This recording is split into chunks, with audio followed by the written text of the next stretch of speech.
I came here 2019 and originally met Jessie,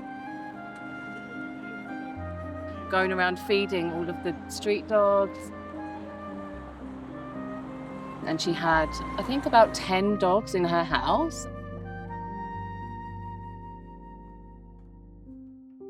I met Doyle through Jessie, but Dogs of Ella hadn't properly been founded. Jessie was using her own money to do all of this stuff. Feed the dogs, take them to the vets, and Doyle was also doing the same thing. After some time I realized I just can't manage all of this alone anymore. There's just too many and I was just alone by myself. One day I came to the veterinarian office. She was sitting there with some puppies. I had 9 puppies and you had 2 dogs with cancer. That's how we met. Amy, can you close the gate? Thank you. We made plans to meet up and hang out, and of course everything we would talk about would always be about the dogs. We're both investing so much of our own money already. Let's just plan things and go forward and combine forces.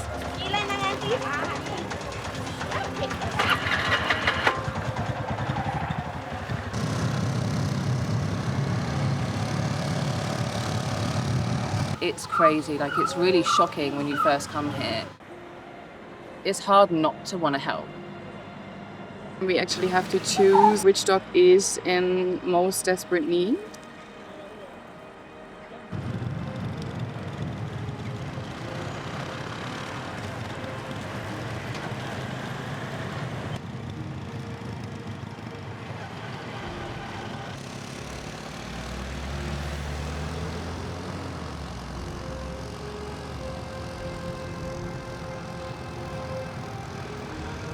We're trying to focus on sterilizations in hairline surrounded area, bringing them to the vet.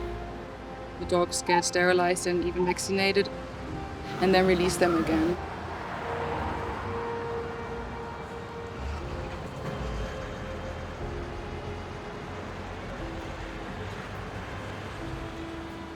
So this dog has been sterilized. You can still feel the stitches on the belly. Also, the sign of how we know that the dog is sterilized is that we cut a piece of the ear, so it's easier to see it.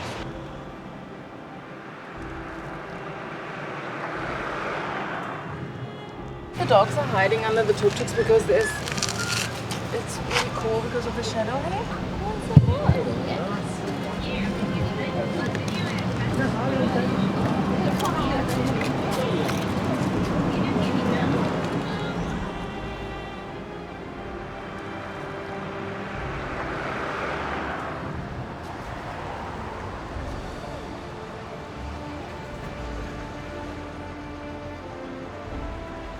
To sterilize the dogs, and then they cannot reproduce, especially all the street dogs that aren't owned.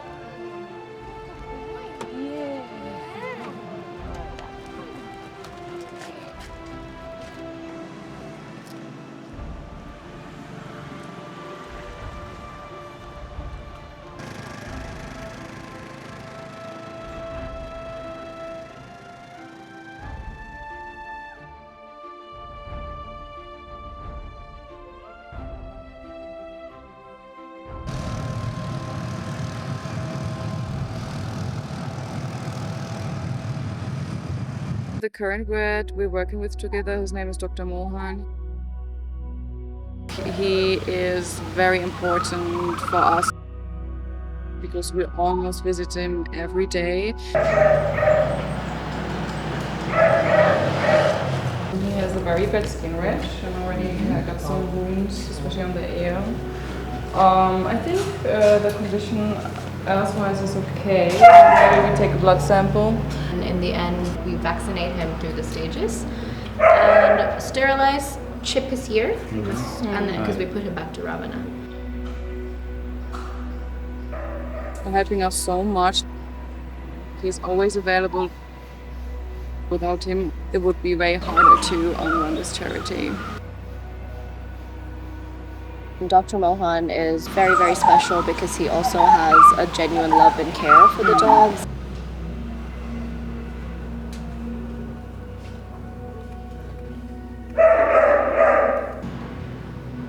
You can see it in the way he handles these animals.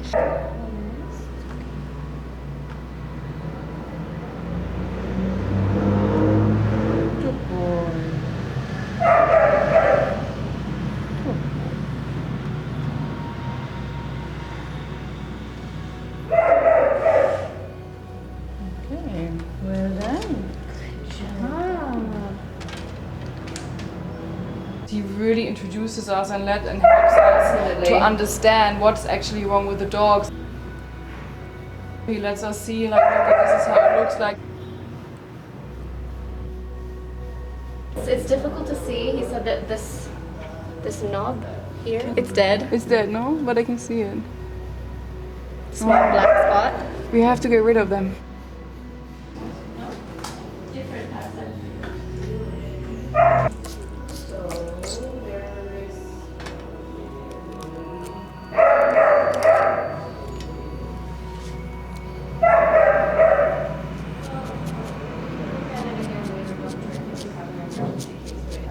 Or she just...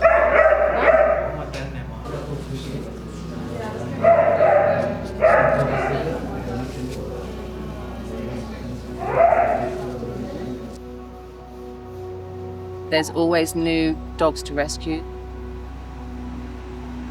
One of our friends, he actually just contacted us 3 days ago, telling that he seen this pit bull being very hungry on the street, and he sent us some videos and we were shocked. Pedigree breeding is a very big problem here in Sri Lanka. It's very, very common that we see both the wealthy and the poor try to spend whatever money they have. They have this saying, walballa, which basically means from the ground. So it's like, in a way, how we say street dogs, but it's more degradatory. For pedigree dogs, it's like hundaballa, it means good dog. So they have that distinction already between pedigree dogs and stray dogs, one being good and one being like dirty. People try to spend whatever money they have to buy these pedigree dogs. There's no breeding licenses in Sri Lanka. There's nothing that tells them you have to run blood tests, genetic testing to make sure this dog is healthy enough to be crossed. There's a lot of interbreeding, and there's already these breed genetic diseases that certain dogs get, and that just gets worse and worse and worse as it gets passed down the line. In some of the poorer communities, they think this is their ticket out because the puppies that they can get from these dogs can be sold for like hundreds and thousands of rupees as well. They end up living in very, very bad environments, don't get the right nutritions fed, don't get the right vitamins and supplements needed. Families can't afford the right medical care.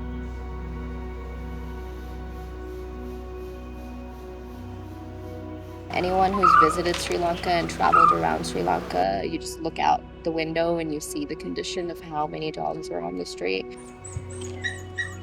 How many are limping, how many have really bad skin. There's so much suffering in this country, and when you just like walk through, especially the local areas, there's a lot more because people there are not able to take care for them. A lot of people that live in a bit more poverty, they don't understand why humans would want to help animals before they want to help other humans. We wanted to make them understand that us helping animals isn't just for the animals' benefits, it's for your benefits too. It's for the benefits of the community, it's the benefits of the children, trying to minimize the spread of rabies and just the population growing.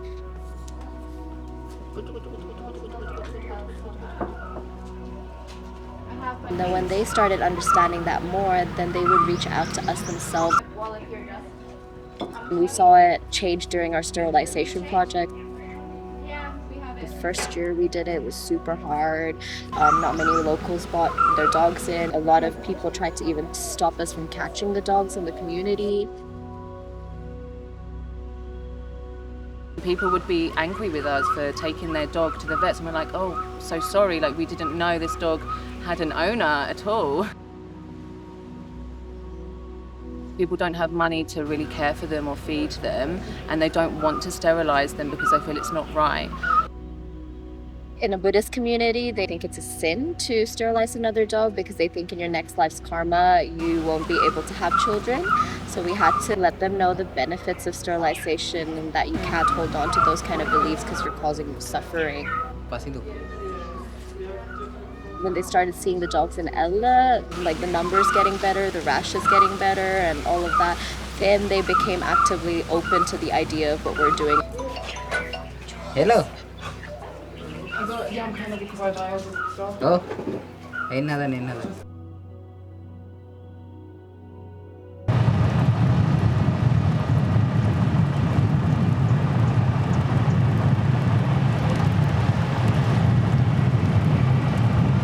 Before, when I was living here, and like I said, I was helping Jessie and Doyle, taking the dogs to the vets, feeding the dogs, I also started slowly taking in dogs into where I was living in my house because there was no shelter, right?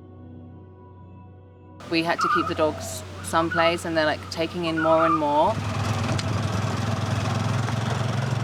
I came back out here 3 years later, and it's just like amazing to see the progress.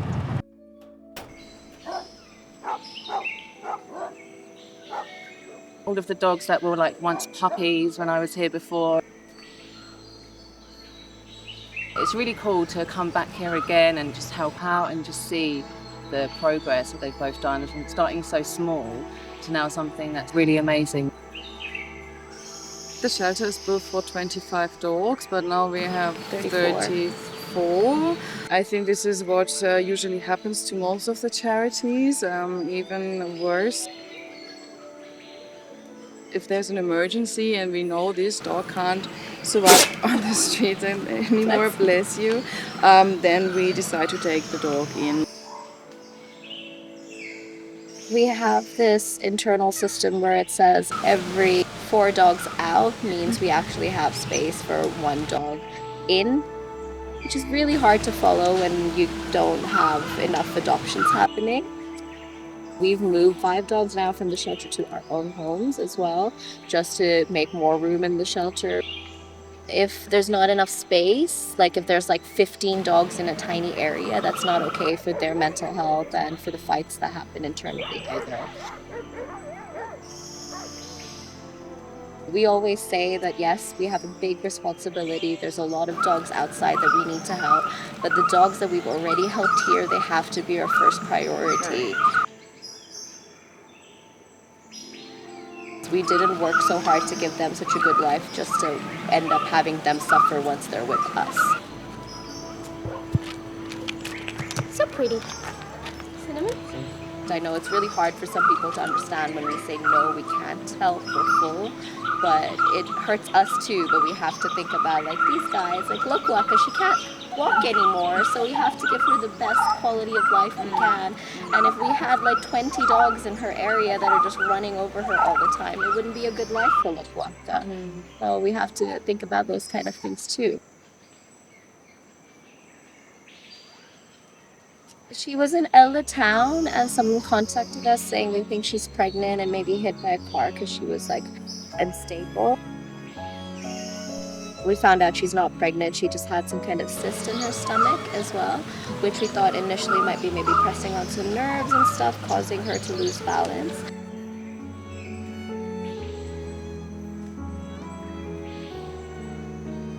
Her mobility just goes down now.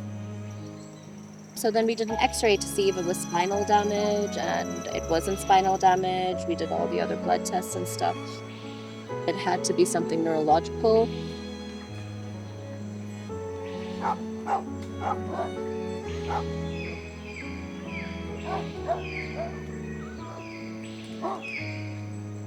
She had some kind of mobility before when we had her. When she needs to eat, she needs to be supported. When she needs to drink, she'll hobble over there, but then when she's standing in that spot for a long time, we have to support her back.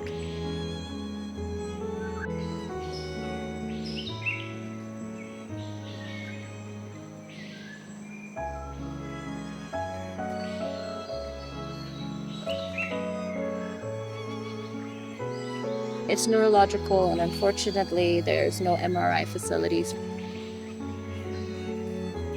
There's no way to see exactly what part of the brain is affected, and even if there was, there's no brain specialist. There's nothing we can do except ensure that she has a good quality of life. She's eating, she's drinking, she's making little ow noises the best she can. She gets the love and care here. We don't know how much longer it'll really be. We don't know when she'll stop eating or start eating less. All we can do is try to make her comfortable till then.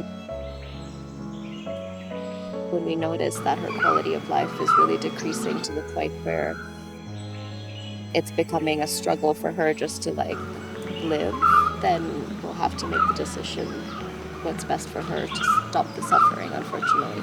Until then, all we can do is give her love and ask everyone who comes here to give her love and just spend time with her.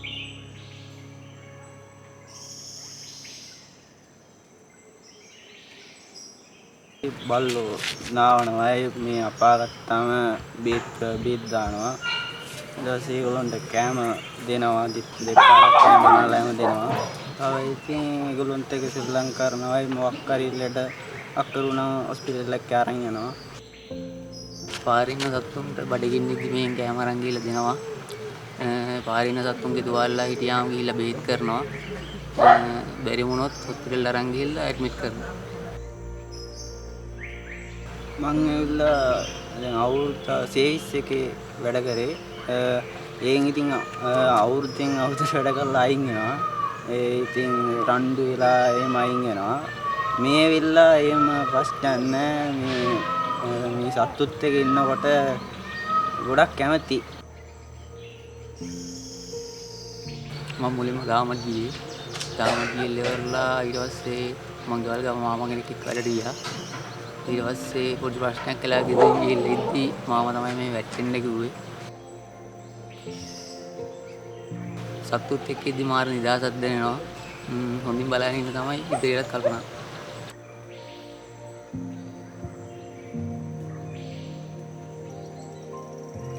People should adopt dogs from wherever they can. When you adopt from us, you make it easier for us to get space to help other dogs in the streets. In the future, we hope to educate Sri Lankan people how to care for the pets and animals much better so that we can increase the local adoption rate too. That's much more sustainable than actually sending dogs all over the world. If somebody is interested in adopting one of our dogs, we're trying to find the perfect fit. The dog is usually sterilized and has all the vaccinations done. We never give traumatized dogs to anybody. We just make sure the dog is really friendly, socialized, and not being scared of people. New owners, they have it quite easy to introduce the dog to their daily life, and the dogs also can adapt much faster. We already have rehomed 23 dogs overseas to Germany, Finland, Switzerland, and even one dog to the USA. We're always so happy when we get the photos and videos from their new families, and we're like, We love as hard and cry as hard for each dog that lives happily and each dog that ultimately passes away as well.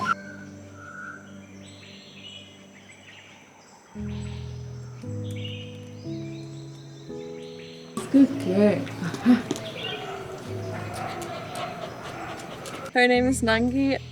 We try to regain her strength and build up the muscles, and also that she understands how the physiological movement is of using her legs again. We've picked her up, I think it's like 1.5 years ago. There was a teacher from a school in next town contacting us saying there is this dog, she's halfway paralyzed and just dragging her legs on the ground. Nangi is able to stand on her legs. She slowly gains all the strength back.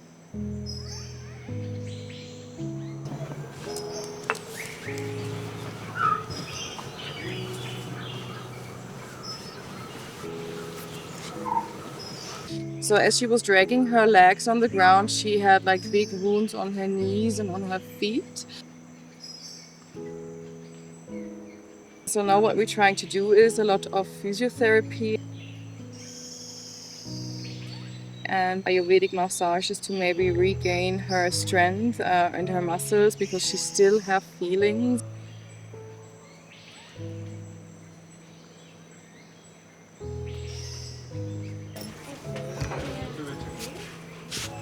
Surprisingly, what happens quite a lot in Sri Lanka, even she has been through a trauma, she is like one of the most kind and friendliest dogs we have here in the shelter. She's pure love and has a very beautiful energy towards everyone.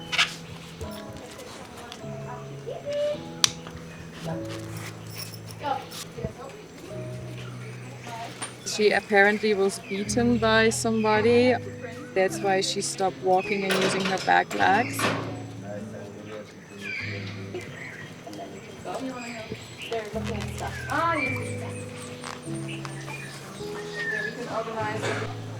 Who is happy to go on a walk?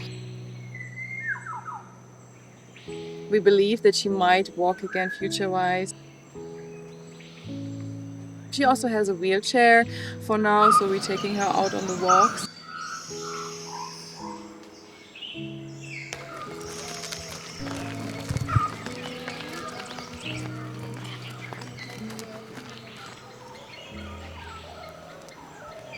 The most beautiful part is when the dogs eventually get adopted and rehomed to European countries, and the guys, they're sending us videos with their dogs running on the beach, being in nature, going around, and we're just like watching them all together and having tears in our eyes, because we feel like, wow, these guys, they live like kings and queens, the way as they deserve it. When we do the sterilization projects and then we see those dogs again a month or so later, just like, you know, still in the community, but they're healthy, they're fit, they're loving life. Because there are some dogs that we rescue that hate being inside. They do not do well in shelter. They also wouldn't do well in other homes. Genetically, they're designed to be free-roaming dogs as well, and they want that freedom, but they don't have medical care. So the ones that we do give medical care, when we meet them again on the roads, just so happy and living life, it's beautiful as well. It's the same kind of feeling when you see the ones that would make amazing pets overseas, living the best pet life, and then the ones that don't want their freedom, still living their best healthy, free life as well. Okay.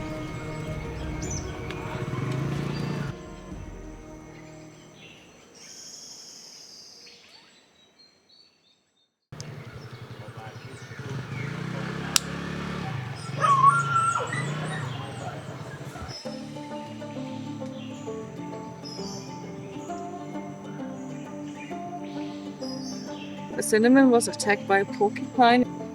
Actually, we treated her the same way as we do with Nangi now. Loads of Ayurvedic massages and physiotherapy every day, 4 to 5 times. And slowly she started walking again, and now she does walk. Within 6 months, we had already gotten her like standing on the back legs because she was just dragging herself. And then with the next 6 months, she had slowly started using those back legs more. And now with the second year, she's running after birds and squirrels in the trees. Yeah, and going for the slow walks and enjoying herself. Every now and then it gets too much for her and she lets you know when she wants to be carried back up. But she's responded very well.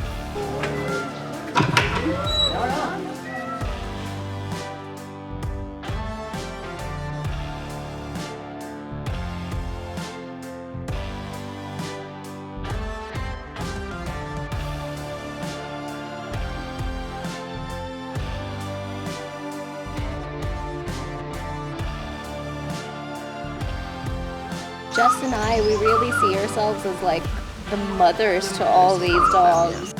I have connections with each dog, and I think Jess feels the same way too. They all do silly things, stupid things, funny things, cute things. Since running a charity is not an easy thing to do, and we're going through a lot of emotional draining and a lot of stress in moments where we felt really at our limits. Dogs, they just come towards you and look into your eyes, and you just like, no, okay. You're like, that's why we do why it. we are doing this. And they always stand by our side. This is the most powerful gift they can give to us.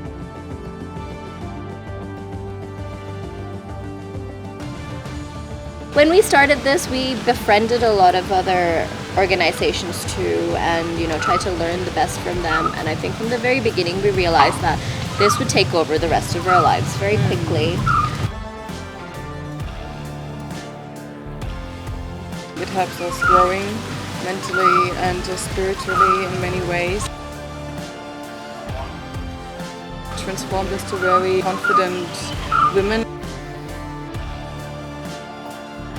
We are spiritually and mentally growing a lot on ourselves, and we gain a lot of confidence. We get a lot of support by many beautiful people. And I think the lifestyle we're having, being here in this beautiful country, which has so much potential, makes life actually beautiful.